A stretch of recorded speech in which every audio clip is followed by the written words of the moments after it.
Welcome दोस्तों, आज हम आपके लिए बहुत ही स्पेशल मूवी लेके आए हैं जो कि वर्ल्ड वाइड बहुत पॉपुलर है। योर नेम के बाद इसी का सबसे ज्यादा नाम लिया जाता है। इस मूवी का नाम है अ साइलेंट वॉइस। इस मूवी को जापानीज में कोई नो काताची कहते हैं। मूवी एक लड़की के बारे में है जो सुन नहीं सकती है और एक लड़के के बारे में है जो कि सुन सकते हुए भी कोई आवाज सुनना ही नहीं चाहता है। जी हाँ दोस्तों, है ना इंटरेस्टिंग स्टोरी। ये मूवी क्योतो एनिमेशन ने प्रोड्यूस की है। ये वही स्टूडियो है जिसने वायलेट, एवरगार्डन और केओन जैसे एनीमे हमें दिए हैं। इस मूवी को नाओको यामादा ने डायरेक्ट किया है। मूवी को IMDb में 8.2 की रेटिंग्स दी है। मैं एनिमल में से 9 आउट ऑफ 10 स्टार्स दिए हैं और रॉटन टोमेटोज के टोमेटो मीटर में इसे 94% का ऑडियंस स्कोर दिया है। इस एनीमे ने वर्ल्ड वाइड अराउंड $30.5 मिलियन की कमाई की है, जो कि होते हैं इंडियन करेंसी में मोर देन 226 करोड़ रुपए। दोस्तों, मूवी की कहानी थोड़ी लंबी है और इतनी अच्छी है तो मैं ऊपर से इसका काम नहीं निपटाना चाहता। इसे डिटेल में ही कवर करके इसका असली मजा आएगा।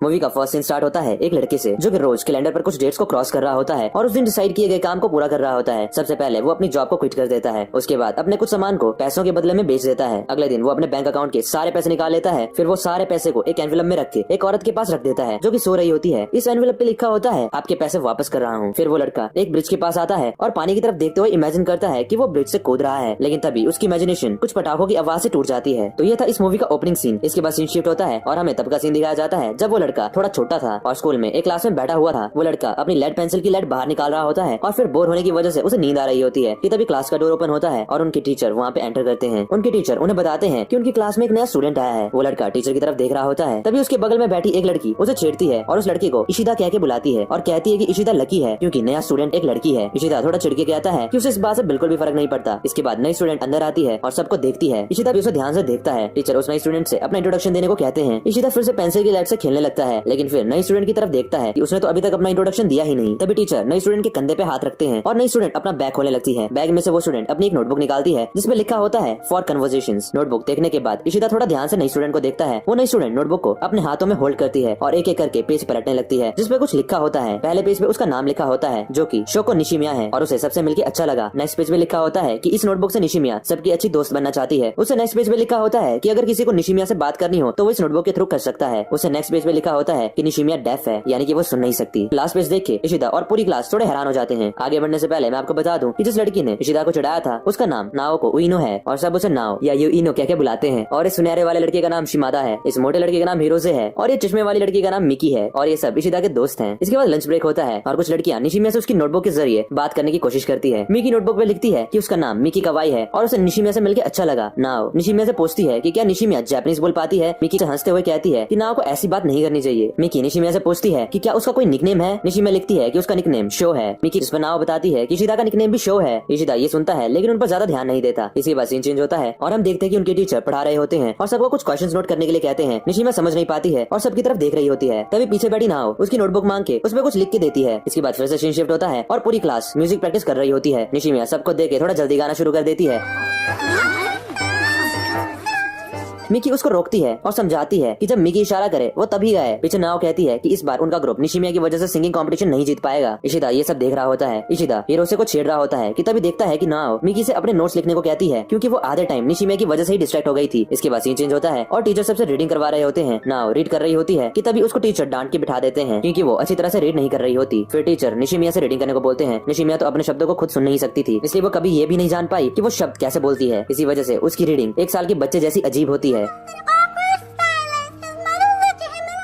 टीचर उसे ठीक है बोल के बैठने को कहते हैं। ये देखे नाव चिढ़ जाती है कि टीचर ने नाव को तो डांटा पर निशिमिया को कुछ भी नहीं कहा, जबकि निशिमिया तो बहुत ही खराब रीडिंग कर रही थी। निशिमिया नाव के ग्रुप में घुलने मिलने की कोशिश करती है। जैसे कि जब वो आपस में बात कर रहे होते हैं तो निशिमिया उनसे लिख के पूछती है कि वो लोग क्या बात कर रहे हैं। इसके बाद एक जगह नाव और उसकी फ्रेंड्स पार्क में एक झूले में बैठे होते हैं तो निशिमिया वहाँ पे भी आके खड़ी हो जाती है कि शायद वो लोग निशिमिया से भी बातें कर ले। तभी नाव अपने ग्रुप को वहाँ से चलने को कहती है और निशिमिया को बाय बोल के वहाँ से चली जाती है। निशिमिया झूले के सारे थोड़ी उदास खड़ी होती है कि तभी इशिदा उसमें पत्थर के छोटे छोटे टुकड़े फेंकता है। निशिमिया इशिदा को देखती है। इशिदा निशिमिया को कहता है कि निशिमिया को हर चीज को लेके थोड़ा स्मार्ट बनना चाहिए, नहीं तो लोग उसको पसंद नहीं करेंगे। निशिमिया ये सुन तो नहीं पाती लेकिन हंसती है और इशिदा के करीब आके कुछ हैंड साइंस बनाने लगती है जिसमें वो इशिदा की फ्रेंड बनने के लिए पूछ रही होती है। इशिदा हैरान हो जाता है कि ये लड़की कर क्या रही है और फिर वो जमीन से धूल उठा के निशिमिया की आंखों में फेंक कर गुस्से से कहता है कि निशिमिया कितनी अजीब है। ऐसा इशिदा ने इसलिए किया था क्योंकि वो निशिमिया की हैंड साइंस समझ नहीं पाया था। इसके बाद सीन शिफ्ट होता है और हम देखते हैं कि डेफ क्लास की टीचर कीता निशिमिया की क्लास को हैंड साइंस और डेफ लैंग्वेज सिखाने की कोशिश करती है और पूछती है कि कौन कौन ये लैंग्वेज सीखना चाहेगा, जिसके जवाब में नाओ और बाकी की लड़कियां कहती है कि नोटबुक में लिखना ज्यादा आसान होगा, इसलिए वो हैंड साइन नहीं सीखना चाहेंगे, लेकिन एक लड़की हैंड साइन सीखने के लिए रेडी हो जाती है। इस लड़की का नाम मियो को सहारा होता है। सहारा निशिमिया से हैंड साइन सीखती है और उसी के साथ उठना बैठना शुरू कर देती है और तब से फिर नाओ सहारा को भी चिढ़ाने लग जाती है और फिर अचानक सहारा स्कूल आना बंद कर देती है। इसके बाद सीन चेंज होता है और हम क्लास में इशिदा, उसके फ्रेंड्स और नाओ और मिकी को देखते हैं। इशिदा ब्लैक बोर्ड पे कुछ लिखता है और उसके दोस्त ये सब देख के हंसते हैं और मजे लेने लगते हैं। इशिदा ने ब्लैक बोर्ड पे लिखा होता है कि कांग्रेट्स निशिमिया, सहारा तो कहीं चले गई है तो कभी हम सबको भी निशिमिया अपनी भाषा सिखा दे। तभी निशिमिया क्लास में आ जाती है और ब्लैक बोर्ड पे देख लेती है। इशिदा उसे कहता है कि पता नहीं कौन ये लिख के चला गया। फिर इशिदा ये सब इरेज कर रहा होता है कि तभी निशिमिया चौक उठा के ब्लैक बोर्ड पे थैंक यू लिख देती है। इशिदा हैरान होके वेलकम बोलते हुए वहाँ से सबके साथ चला जाता है। अब इशिदा निशिमिया को तरह तरह से परेशान करने लग जाता है। निशिमिया हियरिंग एड्स पहन के आती है तो नाओ उसकी हियरिंग एड्स दिखाने को कहती है। इशिदा नाओ से हियरिंग एड्स मांगता है और देख के बाहर फेंक देता है। कभी इशिदा निशिमिया के कान में चलाता है तो कभी उस पे पाइप से पानी डालता है तो कभी उसके हियरिंग एड्स तोड़ देता है और एक बार तो इशिदा निशिमिया के कान से हियरिंग एड्स बहुत तेजी से खींच देता है, जिसकी वजह से निशिमिया के कानों से खून निकलने लगता है। इशिदा को उसके लिए उसके टीचर से पनिशमेंट भी मिलती है। एक बार इशिदा प्रिंसिपल के ऑफिस से अपने दोस्तों के साथ बाहर जा रहा होता है तभी निशिमिया सामने से आके अपनी नोटबुक से इशिदा को सॉरी बोलती है क्योंकि उसकी वजह से इशिदा को पनिशमेंट मिली। कितनी इनोसेंट है ना ये। पर इशिदा निशिमिया की नोटबुक छीन लेता है और कहता है कि अगर कोई बात कहनी है तो बोल के कहो। निशिमिया इशिदा का हाथ पकड़ती है जिससे इशिदा शर्मा के तुरंत छुड़वा देता है और कहता है कि निशिमिया उससे दूर रहे। इशिदा के दोस्त इशिदा और निशिमिया को चिढ़ाने लगते हैं। निशिमिया हैंड साइंस की मदद से फिर से इशिदा को फ्रेंड्स बनने के लिए कहती है तो फिर इशिदा गुस्से से निशिमिया की नोटबुक पानी में फेंक देता है। इशिदा और उसके दोस्त वहाँ से जाने लगते हैं और जाते जाते देखते हैं कि निशिमिया अपनी नोटबुक लेने के लिए पानी में ही उतर गई है। इसके बाद सीन शिफ्ट होता है और हम देखते हैं कि इशिदा उसी पानी के रिजर्वर में होता है जहाँ उसने निशिमिया की नोटबुक फेंकी थी और वो यहाँ इसलिए होता है क्योंकि किसी ने उसका बैग और बुक्स पानी में फेंक दिए थे। इशिदा फ्लैशबैक में याद करता है कि वो यहाँ तक कैसे पहुंचा। एक्चुअली जिस दिन इशिदा ने निशिमिया की नोटबुक पानी में फेंकी थी उसके नेक्स्ट डे निशिमिया एब्सेंट होती है। टीचर और प्रिंसिपल क्लास से पूछते हैं कि आज वो दोनों निशिमिया के बारे में क्लास से कुछ बात करना चाहते हैं। बात ये है कि पिछले दिन निशिमिया की मॉम का फोन आया था। प्रिंसिपल बताते हैं कि बीते 5 महीने में निशिमिया के 8 हियरिंग एड्स टूटे हैं या खोए हैं। ये हियरिंग एड्स बहुत महंगे आते हैं। साथ ही प्रिंसिपल कहते हैं कि निशिमिया की मॉम को लगता है कि स्कूल में निशिमिया की कोई रैगिंग करता है और फिर प्रिंसिपल सबसे पूछते हैं कि उन्होंने किसी को कभी निशिमिया की रैगिंग करते देखा है। साथ ही प्रिंसिपल कहते हैं कि हियरिंग एड्स बहुत ज्यादा महंगे होते हैं तो वो नहीं चाहते कि कोई स्टूडेंट अपने पेरेंट्स के लिए कोई मुसीबत खड़ी कर दे। इशिदा को अपनी मॉम की याद आती है जो कि एक हेयर ड्रेसर है और वो थोड़ा डर जाता है। वो सोचता है कि अगर वो फंस गया तो उसकी मॉम को इतने ज्यादा पैसे चुकाने पड़ जाएंगे। तभी उसके क्लास टीचर ब्लैक बोर्ड पे अपना हाथ पटकते हैं और इशिदा से कहते हैं कि वो सब जानते हैं कि ये सब इशिदा का काम है। टीचर इशिदा को खड़े होने को कहते हैं और बगल में बैठी नाव से पूछते हैं कि उसे क्या लगता है ये सब इशिदा के ही काम है ना। जिस पर नाव कहती है कि कई बार इशिदा निशिमिया को परेशान किया करता था। नाव के मुंह से ये सब सुन के इशिदा एकदम हैरान रह जाता है। टीचर शिमादा से पूछते हैं कि उसे क्या लगता है तो शिमादा कहता है कि शिमादा ने कई बार इशिदा को रोकने की कोशिश की लेकिन इशिदा ने उसकी एक ना सुनी। इस पर इशिदा शिमादा को कहता है कि शिमादा ने भी तो ये सब करने में उसका साथ दिया था। साथ ही इशिदा कहता है कि सारी लड़कियां भी निशिमिया को बुरा भला बोलती थी और उसमें से नाव और मिकी निशिमिया के साथ सबसे ज्यादा बुरा करती थी। नाव हैरान हो जाती है और मिकी रोते हुए कहती है कि इशिदा भला उसके बारे में ऐसा कैसे बोल सकता है, वो ऐसा कभी नहीं कर सकती है। इशिदा मतलब ही है। और फिर पूरी क्लास इशिदा को घूरती है कि उसने मिकी को रुला दिया। सीधी बात, इशिदा के अलावा भी निशिमिया को सभी तंग किया करते थे और इनमें सबसे ज्यादा तो नाव और मिकी करते थे, पर दोनों ने तो दूध में धुली बन के सारा इल्जाम इशिदा पे ही डाल दिया। इसके बाद इशिदा फ्लैशबैक से वापस आता है और अपने सर पे पड़ी नोटबुक उठाता है। ये नोटबुक निशिमिया की वही नोटबुक होती है जिसे इशिदा ने पानी में फेंका था। इशिदा नोटबुक ओपन करता है और उसमें लिखे कन्वर्सेशन पढ़ने लगता है। कन्वर्सेशन कुछ ऐसे होते हैं जब निशिमिया ने पूछा था कि नाव और उसकी फ्रेंड्स क्या बात कर रहे हैं तो उसके जवाब में नाव ने लिखा होता है कि निशिमिया खुद पता लगा ले, हमें तंग ना करे। जिसके बदले में निशिमिया सॉरी लिख देती है और हम देखते हैं कि किसी ने उसमें लिखा था कि निशिमिया बहुत देर लगा रही थी इसलिए सब उसको लिए बिना ही चले गए। आगे निशिमिया ने पूछा होता है कि दूसरे दिन क्लास के लिए क्या क्या लाना है तो जवाब में कंपास लिखा होता है। निशिमिया उसको भी थैंक यू लिख लेती है। आगे निशिमिया ने उस नोटबुक के थ्रू पूछा था कि टीचर ने अभी अभी क्या बोला तो उसके जवाब में किसी ने लिखा होता है कि उसे नहीं पता, वो भी निशिमिया की तरह सुन नहीं सकती, निशिमिया उसे तंग ना करे। जिसके जवाब में निशिमिया फिर से सॉरी लिख देती है। शायद ये भी नाव ने ही लिखा होगा। दोस्तों हर कोई निशिमिया के साथ इतना दुर्व्यवहार कर रहा था, आप खुद ही समझ सकते हैं कि बेचारी पे क्या बीतती होगी। अब वो डेफ है तो इसमें भला उसकी क्या गलती। इसके बाद हम देखते हैं कि इशिदा गीले कपड़ों में घर आता है। इशिदा की मॉम फोन पे किसी से बात कर रही होती है और माफी मांग रही होती है। इशिदा स्टेयर से ऊपर जा रहा होता है कि तभी इशिदा की मॉम उसे रोक के कहती है कि उन्हें स्कूल से फोन आया था और उन्हें इशिदा की करतूतों के बारे में सब पता चल गया है। इशिदा की मॉम पूछती है कि जो कुछ टीचर ने बताया क्या वो सच है, जिसमें इशिदा चिल्ला के कहता है कि हाँ वो सब सच है। और फिर वो देखता है कि उसकी मॉम रो रही होती है और कहती है कि वो और इशिदा तुरंत निशिमिया की फैमिली से मिलने जा रहे हैं। इशिदा की मॉम एक बैंक में रुककर कई सारे पैसे निकालती है। इशिदा कार में बैठे ये सब देख रहा होता है। इशिदा की मॉम एक पार्क में निशिमिया की मॉम से मिलती है। इशिदा की मॉम निशिमिया की मॉम को वो पैसे दे देती है और माफी मांगती है। इशिदा दूर खड़ा होता है तो उसकी मॉम उसे भी माफी मांगने के लिए बुलाने लगती है। तभी निशिमिया की मॉम उसे रोक देती है और इशिदा की मॉम को अपने संग कहीं चलने के लिए बोलती है। वो दोनों जब तक कहीं जाते हैं तब तक इशिदा पार्क में टहल रहा होता है। इशिदा टहलते टहलते देखता है कि कोई फाउंडेशन के पास बैठ के कबूतरों को दाना डाल रहा है। इशिदा देखता है कि वो और कोई नहीं बल्कि निशिमिया होती है। इशिदा छिपके से पीछे से निकल जाता है। इसके बाद इशिदा एक बेंच में बैठा होता है। इशिदा की मॉम वापस आती है और उसे घर चलने के लिए कहती है और कहती है कि अगले दिन से इशिदा अच्छा बच्चा बने। इशिदा देखता है कि उसकी मॉम का एक ईयरिंग गायब होता है और उसी कान से खून भी आ रहा होता है। इसके बाद सीन चेंज होता है और हम देखते हैं कि इशिदा के फ्रेंड्स इशिदा को वैसे ही बुली करना शुरू कर देते हैं जैसे इशिदा उन्हें और निशिमिया को करता था। सभी स्टूडेंट्स अब से उसको बुरी नजर से देखते हैं कि इशिदा पापी है, उसने बेचारी निशिमिया पर इतना जुल्म किया। इशिदा एक दिन देखता है कि निशिमिया इशिदा का डेस्क साफ कर रही होती है। इशिदा निशिमिया का हाथ पकड़ के उसे रोकता है और निशिमिया फिर भी हंस के उसकी तरफ देखती है। इशिदा चिढ़ जाता है है और निशिमिया को धक्का देते हुए कहता है कि निशिमिया ऐसा लुक ना दिया करे, अगर उसे कुछ बोलना है तो सीधे सीधे बोले। फिर इशिदा और निशिमिया में हाथापाई हो जाती है, दोनों में लड़ाई होती है और इस बार निशिमिया भी अपना गुस्सा निकालती है। साथ ही वो इशिदा को कुछ बोलने की कोशिश करती है पर इशिदा समझ ही नहीं पाता। इसके बाद इशिदा अपने डेस्क साफ करने लगता है और देखता है कि इस पे किसी ने लिखा होता है कि इशिदा कब तक इस क्लास में चिपका रहेगा, उसे कहीं और चले जाना चाहिए। शायद ये बाकी स्टूडेंट्स ने लिखा था और निशिमिया ने ये सब देख लिया था, तो वो नहीं चाहती थी कि इशिदा इसे पढ़े, इसलिए वो उसका डेस्क साफ कर रही थी। पर इशिदा ने तो उससे अनजाने में हाथापाई कर दी। इसके बाद अगले दिन टीचर सबको बताते हैं कि निशिमिया ये स्कूल छोड़ के किसी दूसरे स्कूल चले गई है। इसके बाद सीन शिफ्ट होता है और हम देखते कि मूवी वहीं पे आ जाती है जहाँ से शुरू हुई थी। इशिदा अब बड़ा हो चुका है। मूवी के स्टार्टिंग में बताया गया सारे काम करके इशिदा एक स्कूल में जाता है जहाँ वो साइन लैंग्वेज क्लास के बाहर खड़ा हो जाता है। वो अंदर जाने में हिचकिचा रहा होता है कि तभी बगल वाली क्लास से एक लड़की बाहर निकलती है। उस लड़की को सब निशिमिया निशिमिया करके बुलाते हैं। इशिदा अंदर जाते जाते रुक जाता है और पीछे मुड़ के देखता है कि निशिमिया वहाँ से जा रही होती है। इशिदा उसे देखता है और पहचान जाता है कि ये तो वही निशिमिया है जिसे इशिदा बचपन में छेड़ा करता था। इशिदा उसके पीछे भागता है और उसके कंधे पे हाथ रख के उसे निशिमिया के आगे इशिदा निशिमिया से पूछता है कि क्या निशिमिया को वो अभी भी याद है। इशिदा बताता है कि वो 6th ग्रेड में साथ में पढ़ा करते थे। निशिमिया को समझ नहीं आता कि वो कौन सा रिएक्शन दे और वो वहाँ से भाग जाती है। इशिदा निशिमिया के पीछे भागता है और फिर इशिदा निशिमिया को उसकी पुरानी नोटबुक वापस करता है जो कि उसने एक दिन पानी में फेंकी थी और फिर साइन लैंग्वेज में बताता है कि निशिमिया इस नोटबुक को भूल गई थी। निशिमिया हैरान हो जाती है और पूछती है कि इशिदा साइन लैंग्वेज कैसे जानता है, जिस पर इशिदा कहता है कि उसने की साइन लैंग्वेज सीख ली है। इशिदा नोटबुक वापस देता है तो निशिमिया की आंखों में आंसू आ जाते हैं। इसके बाद इशिदा कुछ हैंड साइंस बनाता है, तभी उसे याद आता है कि निशिमिया भी तो उसके लिए बचपन में यही हैंड साइंस बनाया करती थी। तभी इशिदा अचानक पीछे मुड़ के अपने आप को एक थप्पड़ मारता है और कहता है कि उसने ये क्या कर दिया। निशिमिया उससे हमेशा से दोस्ती करना चाहती थी पर वो उस पर जुल्म ही करता रहा। इशिदा को उन दिनों निशिमिया के किए गए हैंड साइंस का मतलब आज जाके समझ आया। इशिदा पीछे मुड़ता है और देखता है कि निशिमिया रो रही होती है। इसके बाद सीन चेंज होता है और हम देखते हैं कि इशिदा अपने घर पे है और खाने के टेबल पे इशिदा की मॉम इशिदा को खुशी से देख रही होती है। इशिदा माँ के ऐसे देखने का रीजन पूछता है तो उसकी मॉम उसे वो पैसों वाला लिफाफा दिखाती है। दोस्तों ये वही लिफाफा है जो कहानी की शुरुआत में हमने देखा था। इशिदा की मॉम इशिदा को कहती है कि वो जानती है कि ये पैसों वाला लिफाफा इशिदा ने ही जब वो सो रही थी तो उनके पास रखा था। साथ ही उसकी मॉम कहती है कि वो बहुत खुश है कि इशिदा पैसे कलेक्ट कर पाया, यानी कि दोस्तों वो पैसे उस सीन में इशिदा ने अपनी मॉम को देने के लिए कलेक्ट किए थे। शायद हो सकता है कि इशिदा अपने बचपन में की गई गलतियां अब सुधार रहा हो। बचपन में उसकी वजह से उसकी मॉम को निशिमिया की मॉम को पैसे चुकाने पड़े थे, तो हो सकता है इशिदा वही पैसे मॉम को दे रहा हो। साथ ही आज तक उसकी मॉम ने जितना भी खर्चा उसके ऊपर किया है तो वो कोशिश कर रहा था कि वो खर्चा अपनी मॉम को वापस लौटा सके। इशिदा की मॉम इशिदा को कहती है कि वो जानती है कि इशिदा ने इसके लिए कई पार्ट टाइम जॉब्स किए हैं और साथ ही अपनी सारी मांगा और टॉयज भी बेच दिए हैं। इसके बाद उसकी मॉम अचानक इशिदा से पूछती है कि वो अपने आप को मारना क्यों चाहता था, जिस पर इशिदा कहता है कि बहुत कुछ हुआ था लेकिन अब वो नहीं मरना चाहता। इसके बाद उसकी मॉम चेयर से उठती है और इशिदा पे चिल्लाने लगती है। मॉम कहती है कि इसका मतलब वो सही थी। इशिदा का रूम कुछ ज्यादा ही क्लीन था, इशिदा का फोन भी बंद था और एक अजीब सा कैलेंडर मिला जिसमें सारे डेट्स क्रॉस थे। इसके बाद उसकी मॉम अपने हाथ में वो पैसे से भरा लिफाफा लेती है और उसमें जलता हुआ लाइटर लेके कहती है कि इशिदा प्रॉमिस करे कि वो कभी मरने का नहीं सोचेगा, नहीं तो उसकी मॉम उसकी मेहनत के कमाए हुए 1.7 मिलियन यान ऐसे ही जला देगी। दोस्तों शायद हो सकता है कि इशिदा ने कभी गिल्ड में आके सुसाइड करने की कोशिश की होगी या सुसाइड करने वाला होगा। इशिदा माफी मांगता है और कहता है कि वो आगे से ऐसा कभी नहीं करेगा। इसके बाद इशिदा स्कूल जा रहा होता है और याद करता है कि पिछले दिन वो ब्रिज से गिरने की सोच रहा था, निशिमिया से मिलना उसी का हिस्सा था। इशिदा ये सोच के एम्बैरस हो जाता है कि उसने निशिमिया से फ्रेंड्स बनने के लिए पूछा। इसके बाद इशिदा को अपने स्कूल के दिन याद आ जाते हैं। निशिमिया के जाने के बाद से इशिदा को कोई भी भाव नहीं दिया करता था। तब उसने एक बार शिमादा को एक नए स्टूडेंट को ये बताते हुए सुना था कि इशिदा एक बुली है और उसे इशिदा से दूर रहना चाहिए। इशिदा से सब दूर हो गए थे, वो अपने आप को अकेला महसूस किया करता था। अब हम देखते हैं कि इशिदा अपने स्कूल पहुंचता है और अपनी क्लास में जा रहा होता है तो हम देखते हैं कि इशिदा को सबके चेहरे पर क्रॉस नजर आता है। इसका मतलब है कि अब सबके होने के बाद भी वो अकेला महसूस करता है और किसी से बोलना नहीं चाहता। इशिदा अपने काम बंद कर लेता है क्योंकि वो किसी की आवाज तक नहीं सुनना चाहता था। इशिदा की मुलाकात मिकी से होती है और उसके फेस पे भी क्रॉस होता है। इशिदा सबकी तरफ देख के यही सोचता है कि सब उसकी तरफ देख रहे हैं और सोच रहे हैं कि इशिदा कितना अकेला है, आगे इशिदा यहाँ आता ही क्यों है। इसके बाद इशिदा लंच कर रहा होता है और देखता है कि उसके बेंच के पास एक मोटा लड़का बैठा होता है, वो भी लंच कर रहा होता है। इसका नाम नागत्सुगा होता है। इशिदा उसकी तरफ देखता है और इशिदा को उसके बाल जाने पहचाने से लगते हैं। इशिदा उधर से ध्यान हटा के सोचता है कि जब वो निशिमिया से मिला था तो निशिमिया ने उसे बताया था कि निशिमिया हर थर्सडे को फिशेस को ब्रेड खिलाने उस ब्रिज पे आती है। इशिदा अभी से सोच में होता है कि वो अब दोबारा निशिमिया से मिलने जाए या ना जाए। नेक्स्ट डे इशिदा साइकिल स्टैंड में साइकिल रखकर स्कूल के अंदर जा रहा होता है कि तभी देखता है कि एक लड़का जबरदस्ती नागत्सुगा से उसकी साइकिल मांग रहा होता है। इशिदा देखता है कि वही मोटा लड़का है जो उस दिन बेंच के पास बैठा था। नागत्सुगा हेल्प के लिए चिल्लाता है। इशिदा पहले तो ध्यान नहीं देता पर फिर उसकी मदद करने चला जाता है। इशिदा उस लड़के से कहता है कि वो इशिदा की साइकिल ले जाए और नागत्सुगा को छोड़ दे। इसके बाद हम देखते हैं कि इशिदा को अपनी साइकिल दोबारा वापस नहीं मिलती और उसको लगता है कि किस्मत ऐसा ही चाहती है कि वो दोबारा निशिमिया से ना मिले। तभी इशिदा की नजर एक कूपन पे पड़ती है जो कि ब्रेड का कूपन होता है। इशिदा निशिमिया से मिलने का बहाना ढूंढ रहा था जो उसे मिल गया था। इशिदा निशिमिया से मिलने जाता है। इशिदा हाथों में ब्रेड लिए क्लास के बाहर खड़ा होता है तो उसे एक छोटा लड़का मिलता है जिसका नाम युजुरु होता है जो कि लड़कियों की तरह दिखता है। वो इशिदा को मना करते हुए कहता है कि अंदर निशिमिया नहीं है। इशिदा देखता है कि निशिमिया क्लास के अंदर ही बैठी होती है, फिर भी वो कुछ नहीं बोल पाता और युजुरु के मना करने पर वहाँ से चला जाता है। इशिदा बाहर निकल के देखता है कि नागत्सुगा इशिदा की साइकिल ढूंढ के ले आया है। नागत्सुगा इशिदा का नाम भी जानता है और बताता है कि वो इशिदा के पीछे वाली डेस्क पे बैठता है। इशिदा देखता है कि नागत्सुगा पर से क्रॉस हट गया होता है। इसके बाद इशिदा और नागत्सुगा रोज घूमने फिरने भी जाते हैं और अब अच्छे दोस्त बन गए होते हैं। इशिदा नागत्सुगा को पूछता है कि क्या फ्रेंडशिप की कोई रिक्वायरमेंट होती है, जिसे ना कर सको तो फ्रेंडशिप नहीं कर सकते। नागत्सुगा इशिदा का हाथ अपने हाथ में लेता है और समझाता है कि फ्रेंडशिप की कोई भी रिक्वायरमेंट नहीं होती, बस दूसरे को समझना आना चाहिए। इसके बाद इशिदा निशिमिया से मिलने जाता है। युजुरु इसे इस बार भी फिर से मना कर देता है और कहता है कि वो निशिमिया का का बॉयफ्रेंड है। तभी वहाँ कहीं से नागासुगा आ जाता है और यूजुरू से लड़ाई करने लगता है और इशिदा को बताता है कि वो इशिदा का पीछा करते करते यहाँ तक पहुँच गया। बाहर लड़ाई देख क्लास के सभी लोग बाहर आ जाते हैं और निशिमिया की नजर भी इशिदा पे पड़ जाती है। इशिदा भागता है और निशिमिया भी उसके पीछे भागती है। इसके बाद इंजर्ड होता है और हम देखते हैं कि इशिदा और निशिमिया ब्रिज पे होते हैं और आपस में बातें कर रहे होते हैं। उधर क्लास की गैलरी में यूजुरू और नागासुगा एक साथ खड़े होते हैं और यूजुरू के कैमरे से जूम करके ब्रिज पे खड़े इशिदा और निशिमिया पर ताका झांकी कर रहे होते हैं। इशिदा और निशिमिया आपस में साइन लैंग्वेज में बात कर रहे होते हैं। तो नागासुगा यूजुरू से कहता है कि क्या यूजुरू भी साइन लैंग्वेज जानता है, अगर हाँ तो यूजुरू नागासुगा को बताए कि वो दोनों आपस में क्या बातें कर रहे हैं। जिस पर यूजुरू बताता है कि इशिदा कह रहा है कि इशिदा कुछ दिनों से फ्रेंडशिप का मतलब ढूंढ रहा था और निशिमिया से मिलने का बहाना भी। निशिमिया कहती है वो भी यही कर रही थी। निशिमिया इशिदा को नोटबुक दिखा के कुछ बताने की कोशिश करती है, लेकिन इशिदा उस नोटबुक के अंदर देखने के लिए मना करता है और उससे नोटबुक लेने की कोशिश करता है। इन्हीं सब में नोटबुक नीचे रिवर में गिर जाती है, जिसे लेने के लिए निशिमिया रिवर में जंप कर देती है। निशिमिया के पीछे पीछे इशिदा भी जंप कर लेता है। दोनों पानी से बाहर आते हैं। इशिदा सॉरी बोलता है, निशिमिया खुश होती है और इशिदा को थैंक यू बोलती है। यूजुरू ये सब देख के सोचता है कि निशिमिया एकदम बेवकूफ है। आगे हम देखते हैं कि यूजुरू ने इशिदा की ब्रिज से जंप करते वक्त एक फोटो ली थी, जो यूजुरू ऑनलाइन ट्वीट कर देता है। फोटो वायरल हो जाती है कि एक लड़के ने उस रिवर पे छलांग लगाई है, जो कि अलाउड नहीं है। तो इसी फोटो की वजह से इशिदा को 7 डेज के लिए स्कूल से सस्पेंड कर दिया जाता है। नेक्स्ट डे इशिदा मारिया को पिकअप करने जाता है और पार्क में उसके साथ खेलते वक्त उसे एक केव टाइप झूले में यूजुरू सोते हुए मिलता है। इशिदा यूजुरू को जगा के कहता है कि यूजुरू यहाँ बीमार पड़ जाएगा, उसे घर जाके सोना चाहिए। यूजुरू इशिदा से पूछता है कि क्या वो नाराज नहीं है कि यूजुरू ने इशिदा की फोटो वायरल कर दी। इशिदा ये सुनकर बस थोड़ा सा ही हैरान होता है कि अच्छा तो मतलब वो फोटो इंटरनेट पर यूजुरू ने अपलोड की थी, और कहता है वो नाराज नहीं है और क्योंकि यूजुरू निशिमिया का बॉयफ्रेंड है तो उसका ऐसा करना उसको सरप्राइज नहीं कर रहा। इशिदा वहाँ से जाने लगता है और देखता है कि यूजुरू बेहोश हो गया है। इसके बाद इशिदा यूजुरू को अपने घर ले जाता है, जहाँ यूजुरू खाना खाता है और फिर वहीं रुकता भी है क्योंकि बाहर बारिश हो रही होती है। लेकिन लेट नाइट यूजुरू वहाँ से चुपके से निकल जाता है और बाहर घूम रहा होता है। तब इशिदा अम्ब्रेला लेके वहाँ आ जाता है और यूजुरू को अपने पुराने शूज भी पहनने के लिए देता है क्योंकि उसने पैरों में कुछ नहीं पहना था। इशिदा और यूजुरू के घर के रास्ते जा रहे होते हैं। इशिदा यूजुरू से पूछता है कि वो अपने घर से निकला ही क्यों, जिस पर यूजुरू बताता है कि उसने निशिमिया का शैम्पू बिना बताए यूज कर लिया था, इसलिए उन दोनों के बीच लड़ाई हो गई और यूजुरू वहाँ से भाग आया। इशिदा पूछता है कि क्या वो दोनों साथ में रहते हैं, पर यूजुरू टॉपिक चेंज करते हुए इशिदा को कहता है कि इशिदा अम्ब्रेला अपने ऊपर भी कर ले। तो इशिदा कहता है कि वो एक ही अम्ब्रेला लाया है और निशिमिया के लिए वो यूजुरू को भीगने नहीं दे सकता है। यूजुरू अचानक से रुकता है और इशिदा से कहता है कि वो इतना अच्छा बनने का नाटक क्यों कर रहा है। इशिदा ही था जो निशिमिया को डेफ होने की वजह से चिढ़ाता था और अब वही इशिदा साइन लैंग्वेज सीख के फिर से निशिमिया के पास आ गया है। इशिदा कहता है इसका मतलब निशिमिया ने यूजुरू को उसके बारे में जरूर बताया होगा। इशिदा कहता है कि वो एक बहुत ही बेकार इंसान है, इशिदा को जीने का अधिकार ही नहीं है। लेकिन सबसे पहले वो ये चाहता है कि अब निशिमिया उसकी वजह से ना रोए, और साथ ही इशिदा कहता है कि वो निशिमिया और यूजुरू के बीच में नहीं आएगा। यूजुरू ये सब सुनकर नॉर्मल हो जाता है और उसका घर आने वाला होता है, तो वो इशिदा को बाय कह के जाने लगता है। तब यूजुरू रुकता है और इशिदा को साइन लैंग्वेज से बताता है कि वो निशिमिया की छोटी बहन है। जी हाँ दोस्तों, यूजुरू लड़का नहीं बल्कि एक लड़की है और निशिमिया की लिटिल सिस्टर है। वो अपनी बहन को इशिदा से प्रोटेक्ट करने के लिए ही इशिदा को अपनी बहन से दूर रख रही थी। इशिदा हैरान होकर शर्मा जाता है क्योंकि इशिदा उसे लड़का समझ के उसे इतना क्लोज आ रहा था। तब यूजुरू और निशिमिया की मॉम वहाँ पहुँच जाती है और वो इशिदा को वहाँ देख के अचानक उसे थप्पड़ मार देती है, जिसके बदले में इशिदा सॉरी बोलता है। यूजुरू की मॉम यूजुरू को घर लेके जाती है और यूजुरू को इशिदा से दूर रहने के लिए कहती है और निशिमिया को भी ये समझाने को कहती है। नेक्स्ट इशिदा, नागासुगा, निशिमिया और यूजुरू उसी ब्रिज पे मिलते हैं। इशिदा निशिमिया को बताता है कि उसके पास सेल फोन है और उनके 6th ग्रेड के सभी दोस्तों का नंबर भी है, अगर निशिमिया को किसी का नंबर चाहिए हो तो बता दे। निशिमिया कहती है कि उसको सहारा का नंबर चाहिए, लेकिन इशिदा के पास सहारा का नंबर नहीं होता। दोस्तों आप लोगों को याद दिला दूं, सहारा वही लड़की है जो निशिमिया के साथ अच्छा बर्ताव करती थी, जिसकी वजह से नाव उसे भी चिढ़ाने लग गई थी, पर एक दिन वो अचानक स्कूल छोड़ के चली गई। इसके बाद हम देखते हैं कि इशिदा इतने टाइम बाद मिकी से बात करता है और मिकी से पूछता है कि क्या मिकी को पता है कि सहारा को कैसे कॉन्टेक्ट करें, जिस पर मिकी बताती है कि ये तो नहीं पता, लेकिन जहाँ जिस स्कूल में सहारा पढ़ती है उस स्कूल में अब नाव भी पढ़ती है, इसलिए मिकी को उस स्कूल का नाम पता है। इसके बाद इशिदा सहारा के स्कूल के लिए ट्रेन में जाने वाला होता है कि यूजुरू निशिमिया को वहाँ लेके आती है और निशिमिया भी इशिदा के साथ जाती है। ट्रेन में इशिदा निशिमिया की तरफ देखता है पर कुछ बोल नहीं पाता। तब इशिदा के मोबाइल पे मैसेज आता है कि क्या इशिदा थक गया है। हम देखते हैं कि ये नंबर किसी और का नहीं बल्कि निशिमिया का होता है। निशिमिया टाइप करती है कि उसने इशिदा का नंबर यूजुरू से लिया है। साथ ही वो लिखती है कि वो बहुत खुश हो गई थी जब उसे पता चला कि इशिदा को सहारा के बारे में पता लग गया है। इसके बाद इशिदा और निशिमिया सहारा के शहर पहुंच जाते हैं और शेर से नीचे उतर ही रहे होते हैं कि वहीं सहारा भी आ जाती है और निशिमिया को पहचान लेती है और उसे पुकारती है। निशिमिया और सहारा मिलते हैं और बहुत खुश होते हैं। वो दोनों आपस में कई बातें करते हैं। फिर इशिदा उनको पर्सनल स्पेस देने के लिए वहाँ से वॉक के लिए चला जाता है। इशिदा को एक लड़की जो कि कैट ईयर्स पहनी होती है एक कूपन देके जाती है। इशिदा को वो लड़की नाव की तरह लगती है। नेक्स्ट डे इशिदा स्कूल में बैठा होता है और नाव का दिया हुआ कूपन देखता है, उसमें म्याओ म्याओ क्लब लिखा होता है। तब इशिदा निशिमिया को नाव से मिलाने का सोचता है। दोस्तों कहीं आप लोग भूल तो नहीं गए, नाव कौन है? नाव वही लड़की है जो निशिमिया को परेशान किया करती थी। इसके बाद इशिदा और नागासुगा दोनों म्याओ म्याओ क्लब में जाते हैं। इशिदा गेटअप चेंज करके जाता है पर नाव उसे पहचान लेती है और उसे छिपने की कोशिश करती है और वो भी अपना गेटअप चेंज कर लेती है। इशिदा नाव को नहीं पहचान पाता और वहाँ से चला जाता है। इसके बाद सीन चेंज होता है और हम देखते हैं कि निशिमिया और उसकी ग्रैंड मदर को डॉक्टर कुछ बता रहे होते हैं, जिसे सुन के निशिमिया और उसकी ग्रैंड मदर दुखी हो जाते हैं। दोस्तों मैं आप लोगों को बता दूं कि डॉक्टर ने ये बताया था कि निशिमिया के राइट ईयर में अब हियरिंग एड्स की मदद से भी निशिमिया को कुछ सुनाई नहीं देगा, इसलिए निशिमिया अब लेफ्ट साइड में ही बस एक ही हियरिंग एड पहनती है। उधर इशिदा यूजुरू को म्याओ म्याओ क्लब से मिला कैट मास्क निशिमिया को देने को कहता है। जब यूजुरू घर वापस आके निशिमिया के रूम में जाती है तो देखती है कि निशिमिया रो रही होती है। यूजुरू वो कैट मास्क वहीं छोड़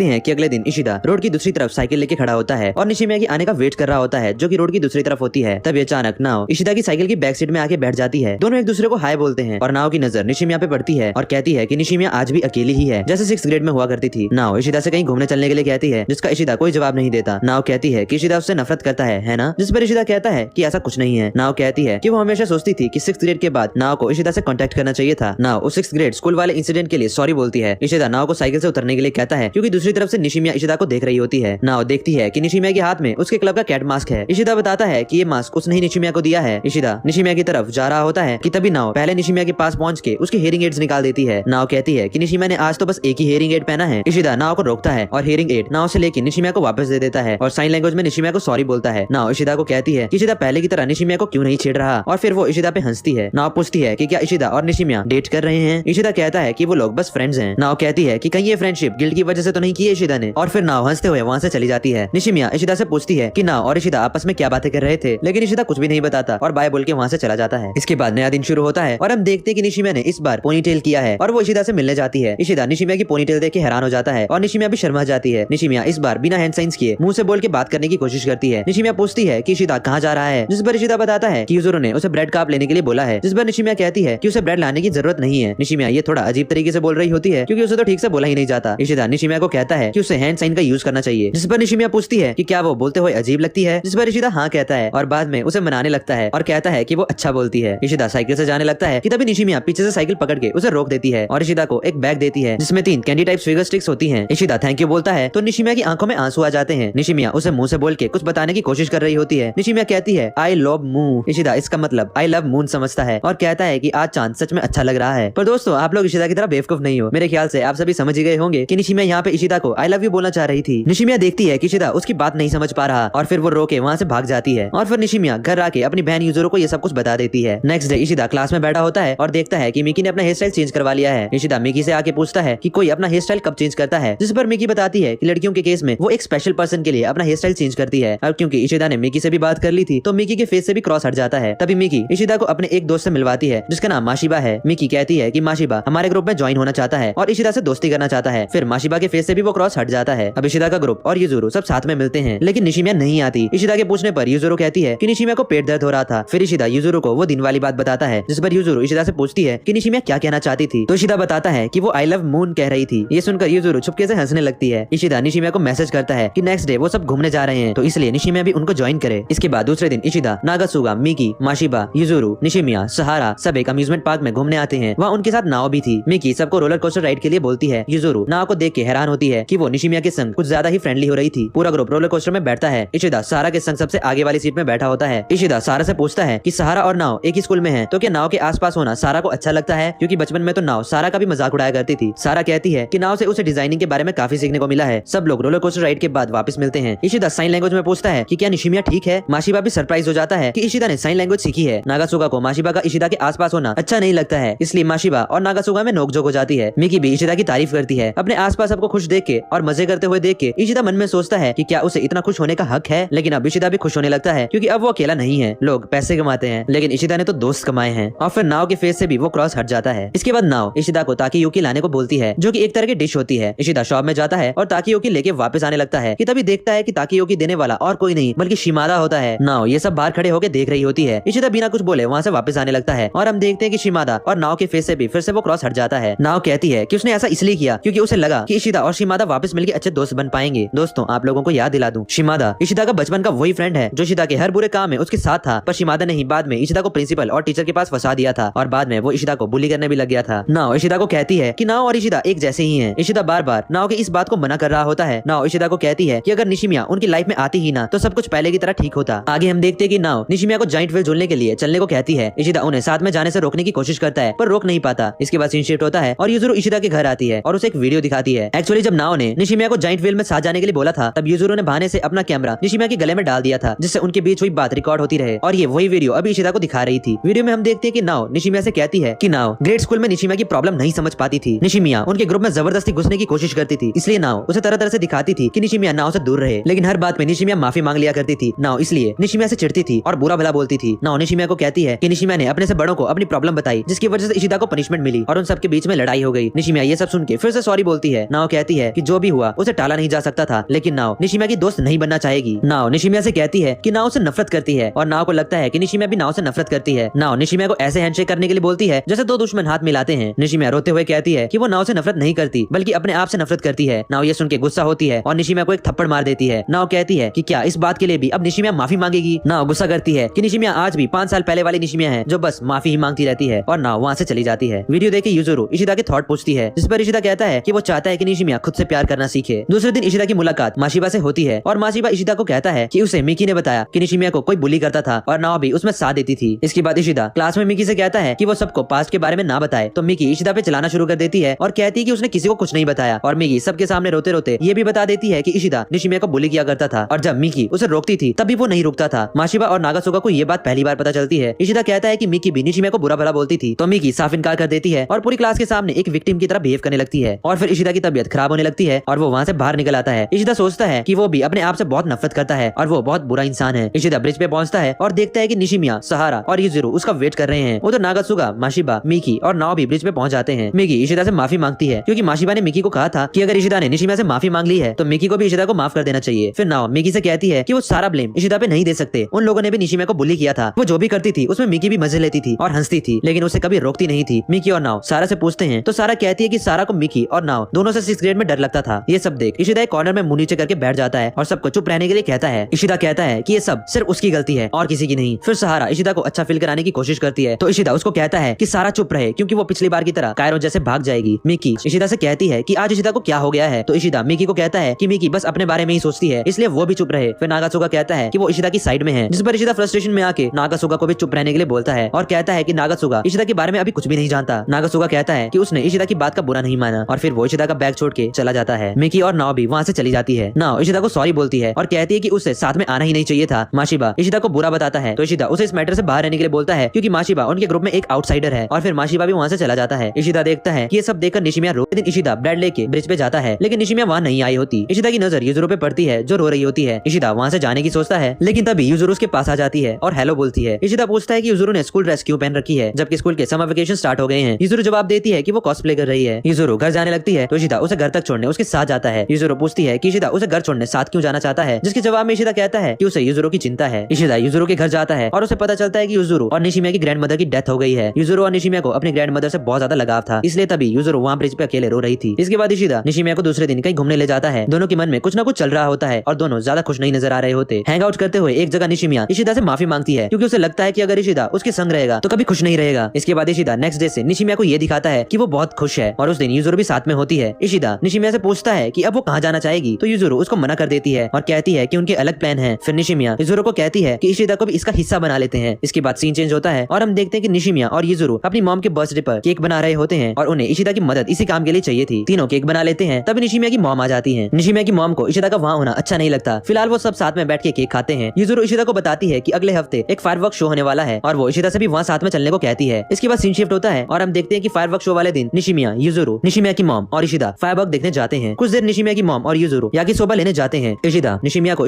इन्वाइट करने के लिए थैंक यू बोलता है। निशिमिया बताती है कि बर्थडे वाले दिन मॉम बहुत खुश थी। ये सुन के इशिदा निशिमिया का बर्थडे पूछता है तो निशिमिया 7 जून बताती है। इशिदा कहता है कि उसका ये 18th बर्थडे तो निकल गया लेकिन 19th बर्थडे इशिदा निशिमिया के साथ में सेलिब्रेट करेगा, जिस पर निशिमिया बहुत खुश होती है और वहाँ से जाने लगती है। इशिदा कहता है कि शो अभी खत्म नहीं हुआ है पर निशिमिया कहती है कि उसको अब स्टडी करनी है इसलिए वो जा रही है। इशिदा निशिमिया को फिर मिलते हैं कहता है पर निशिमिया को जवाब नहीं देती और वहाँ से हंस के चली जाती है। तभी यूजुरो वापस आती है और इशिदा को घर से कैमरा लाने के लिए बोलती है। इशिदा जब निशिमिया के घर कैमरा लेने पहुंचता है तो देखता है कि मेन डोर खुला हुआ होता है। इशिदा को कैमरा मिल जाता है और निशिमिया के हियरिंग एड्स भी वहीं पे पड़े होते हैं। घर में लाइट्स ऑन नहीं होती लेकिन तभी इशिदा की नजर बालकनी में खड़ी निशिमिया पे पड़ती है। इशिदा पहले सोचता है कि निशिमिया फायरवर्क्स देख रही होगी लेकिन अचानक निशिमिया बालकनी की दीवार पे चढ़ने लगती है। इशिदा उसे आवाज देता है लेकिन निशिमिया ने हियरिंग एड्स नहीं पहने होते इसलिए वो सुन नहीं पाती। इशिदा निशिमिया को बचाने के लिए भागता है लेकिन टेबल से लग के गिर जाता है। इशिदा जोर से चीखकर निशिमिया चीखता है और हम देखते हैं कि निशिमिया बालकनी से नीचे छलांग लगा देती है। इसके बाद सीन शिफ्ट होता है और हम देखते हैं कि निशिमिया बालकनी के नीचे लटकी हुई होती है क्योंकि एन वक्त पे इशिदा ने उसका हाथ पकड़ लिया था। नीचे बहुत गहरी खाई होती है। इशिदा सोचता है कि निशिमिया ने ऐसा क्यों किया। इशिदा भगवान से प्रे करता है कि बस इस समय उसके पास कहीं से ताकत आ जाए ताकि वो निशिमिया को बचा सके और ऊपर खींच पाए। इशिदा प्रे करते हुए कहता है कि वो नेक्स्ट डे से किसी को भी इग्नोर नहीं करेगा, सबकी आवाज सुनेगा और हर चीज सही से करेगा और अब किसी चीज से वो भागेगा नहीं। इशिदा सोचता है कि उसने कभी भी निशिमिया से माफी नहीं मांगी। उसने जो कुछ भी ग्रेड स्कूल में किया उसके लिए उसे माफी मांगनी चाहिए थी। इशिदा अपनी पूरी स्ट्रेंथ लगा के निशिमिया के हाथ खींचता है और एट लास्ट इशिदा बहुत मेहनत के बाद निशिमिया को ऊपर पहुंचा देता है लेकिन ये सब करते हुए वो खुद नीचे गिर जाता है। निशिमिया शॉक होकर इशिदा को अपनी आंखों के सामने नीचे खाई में गिरते हुए देखती है।